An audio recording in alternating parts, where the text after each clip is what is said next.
Iran अब जिस तरह की मिसाइलों से इजराइल के शहरों पर हमले कर रहा है, उसकी कल्पना न तो इजराइल ने की थी और न ही अमेरिका ने। हालात ये हो गए हैं कि ईरान के जबरदस्त पलटवार से रूस और चीन का भी जोश हाई हो चुका है। दोनों ने ही अमेरिका और इजराइल को सीधी धमकी दे डाली है कि अगर ईरान के परमाणु ठिकानों पर हमले नहीं रोके गए तो फिर जंग बेहद विनाशक हो जाएगी। इस वक्त पूरे इजराइल में गाजा जैसी तस्वीरें दिखाई देने लगी हैं। ये कहना गलत नहीं होगा। हालात ये हो गए हैं कि इजराइल की राजधानी तेल अवीव में ईरान की बैलिस्टिक मिसाइलों ने तूफानी तबाही मचाई है। सिर्फ 2 घंटे के अंदर ही तेल अवीव पर 12 मिसाइलों से हमला किए गए, जिसमें 25 से ज्यादा इजरायलियों के मारे जाने की खबर है। ईरान के हमले ये साबित कर रहे हैं कि ईरान पर जिस तरह से 13 जून से 17 जून तक खूनी हमले हुए, उसने ईरान को भले ही भारी नुकसान किया, लेकिन ईरान ने अब हाइपरसोनिक बैलिस्टिक मिसाइलों और आत्मघाती ड्रोन से खूनी हमले करने शुरू कर दिए हैं। और इस वक्त की सबसे हैरान करने वाली खबर यह है कि अमेरिका और इजराइल मिलकर 180 जेट से ईरान पर हमला करने जा रहे हैं, जबकि अमेरिका और इजराइल के लिए सबसे बड़ी चुनौती ईरान का फोर्दो परमाणु ठिकाना साबित हो रहा है, जो जमीन में इतनी गहराई में है जिससे 30,000 पाउंड का बंकर बस्टर बम भी आसानी से तबाह नहीं कर पाएगा। इधर ईरान के समर्थन में रूस और चीन खुलकर सामने आने लगे।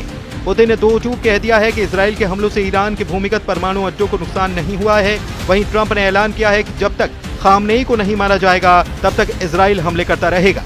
इजरायली हमले बेशक ईरान के लिए काल साबित हो रहे हों, लेकिन ऐसा बिल्कुल भी नहीं लग रहा कि ईरान के 20 टॉप कमांडर, 4 टॉप परमाणु वैज्ञानिकों के मरने के बावजूद ईरान के तेवर ढीले पड़े। पिछले 8 घंटे में इजराइल ने ईरान में अराक हैवी वाटर रिएक्टर पर हमला कर दिया। कुछ घंटे पहले ही इजरायली सेना यानी कि आईडीएफ ने अराक और खुंदाब शहर के लोगों को इलाका खाली करने की चेतावनी दी थी। अराक में हैवी वाटर रिएक्टर है। ये फैसिलिटी ईरान के न्यूक्लियर प्रोग्राम का एक अहम हिस्सा है।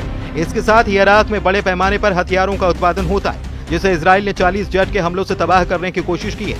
अभी तक ईरान के नातांज परमाणु ठिकाने को तबाह करने का दावा किया गया है, लेकिन अचानक ईरान के समर्थन में रूस और चीन ने बयान देना शुरू कर दिया। रूस के राष्ट्रपति पुतिन ने डंके की चोट पर कहा कि ईरान के जिन परमाणु ठिकानों पर इजराइल ने जेट और मिसाइलों से हमले किए, उससे ईरान के भूमिगत परमाणु ठिकानों को नुकसान नहीं हुआ।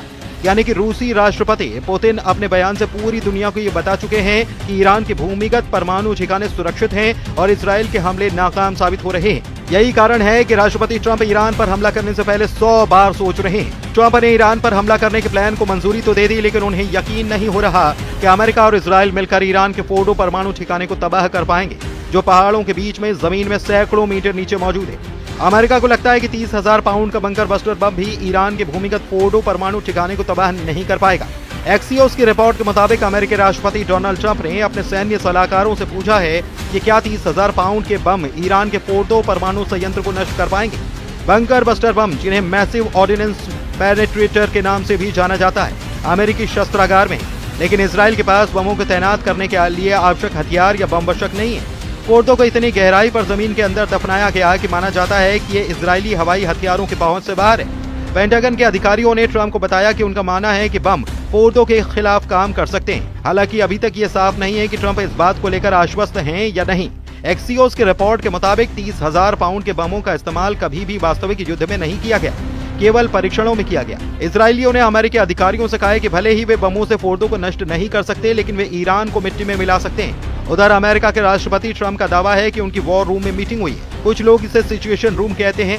हम लोग ये देख रहे हैं और समझ रहे हैं कि हम इसके बीच में, ये खतरनाक हालात है और मुझे इसे देखना पसंद नहीं है। मुझे इतनी सारी मौतें और विनाश देखना पसंद नहीं है। मौत यही वो चीज है जिसे मैं देखना पसंद नहीं करता। ईरानी समाचार एजेंसी इरना के मुताबिक सुबह हुई बमबारी में ईरान का मकसद आईडीएफ खुफिया हेडक्वार्टर और सोरोका अस्पताल के पास बने एक बेस को निशाना बनाना था।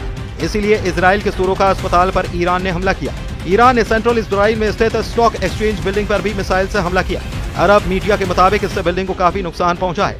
ईरान ने जवाब में इजराइल के 4 शहरों तेल अवीव, बिशेरबा, रमतगढ़ और होलोन पर 30 मिसाइलें दागे। इजरायली मीडिया रिपोर्ट के मुताबिक 7 मिसाइलों को इजरायली डिफेंस सिस्टम रोकने में नाकाम रहा। ईरान के हमलों में 176 लोग घायल हुए, 6 लोगों की हालत नाजुक है। इजरायली पीएम बेंजामिन नेतन्याहू ने कहा कि ईरान जानबूझकर इजरायली नागरिकों और अस्पतालों को निशाना बना रहा है। इजराइल इन हमलों का बदला लेगा। ईरान और इजराइल के बीच जंग 7वें दिन में पहुंच गई। अब तक इजराइल के 25 लोग मारे गए हैं, तो वॉशिंगटन स्थित एक ह्यूमन राइट्स ग्रुप ने दावा किया कि ईरान में मौत का आंकड़ा अब 639 हो चुका है और 1329 लोग घायल हुए हैं। इधर ईरान और इजराइल की भीषण जंग ने दुनिया को बांटना शुरू कर दिया है। रूस, चीन और तुर्की ने इजराइल का खुलकर विरोध करना शुरू किया है और साफ चेतावनी इजराइल और अमेरिका को दी है कि ईरान पर हमले बंद करो, वरना अंजाम बुरा हो सकता है। ईरान में अयतुल्लाह अली खामनेई की सत्ता रूस के लिए बहुत अहम है। एक्सपर्ट बताते हैं कि ईरान की बर्बादी रूसी राष्ट्रपति व्लादिमीर पुतिन के लिए न सिर्फ सामरिक झटका होगी, बल्कि उनकी इज्जत पर एक बदनुमा दाग भी लगा देगी। ईरान रूस का अहम आर्थिक और सैन्य साझेदार है। रूस ने ईरान में अरबों डॉलर का निवेश कर रखा है। खामनेई की सत्ता रूस को मध्य पूर्व में एक विश्वसनीय आधार प्रदान करती है। अमेरिका और उसके सहयोगियों के खिलाफ दोनों ने साझा मोर्चा बना रखा है। खामनेई का शासन रूस की भूमिगत राजनीति और आर्थिक रणनीति का एक महत्वपूर्ण हिस्सा है। ईरान का अगर पतन होता है तो रूस के लिए यह सीरिया से भी बड़ा झटका होगा। इधर ईरान के परमाणु बम पर हैरान करने वाला दावा अंतर्राष्ट्रीय परमाणु ऊर्जा एजेंसी ने किया है। IAEA ने 19 जून को कहा कि ईरान परमाणु हथियार बनाने की कोशिश कर रहा है। इसका कोई सबूत नहीं मिला है।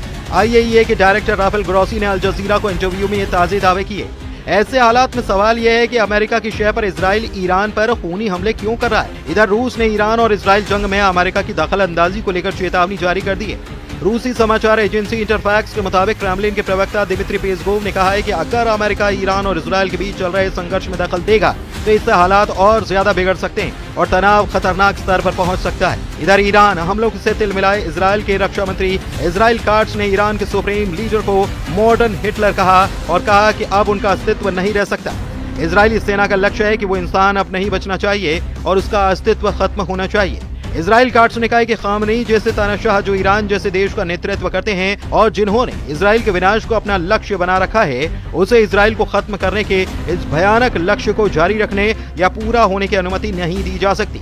ईरान इजराइल युद्ध से जुड़े जानकारों के दावों के मुताबिक अगर ईरान के सुप्रीम लीडर खामनेई को इजराइल और अमेरिका मिलकर जान से मार देते हैं तो इससे पूरे मिडिल ईस्ट में भयंकर और तबाही वाला युद्ध शुरू हो जाएगा, जिसे ना तो रूस रोक पाएगा और न ही अमेरिका।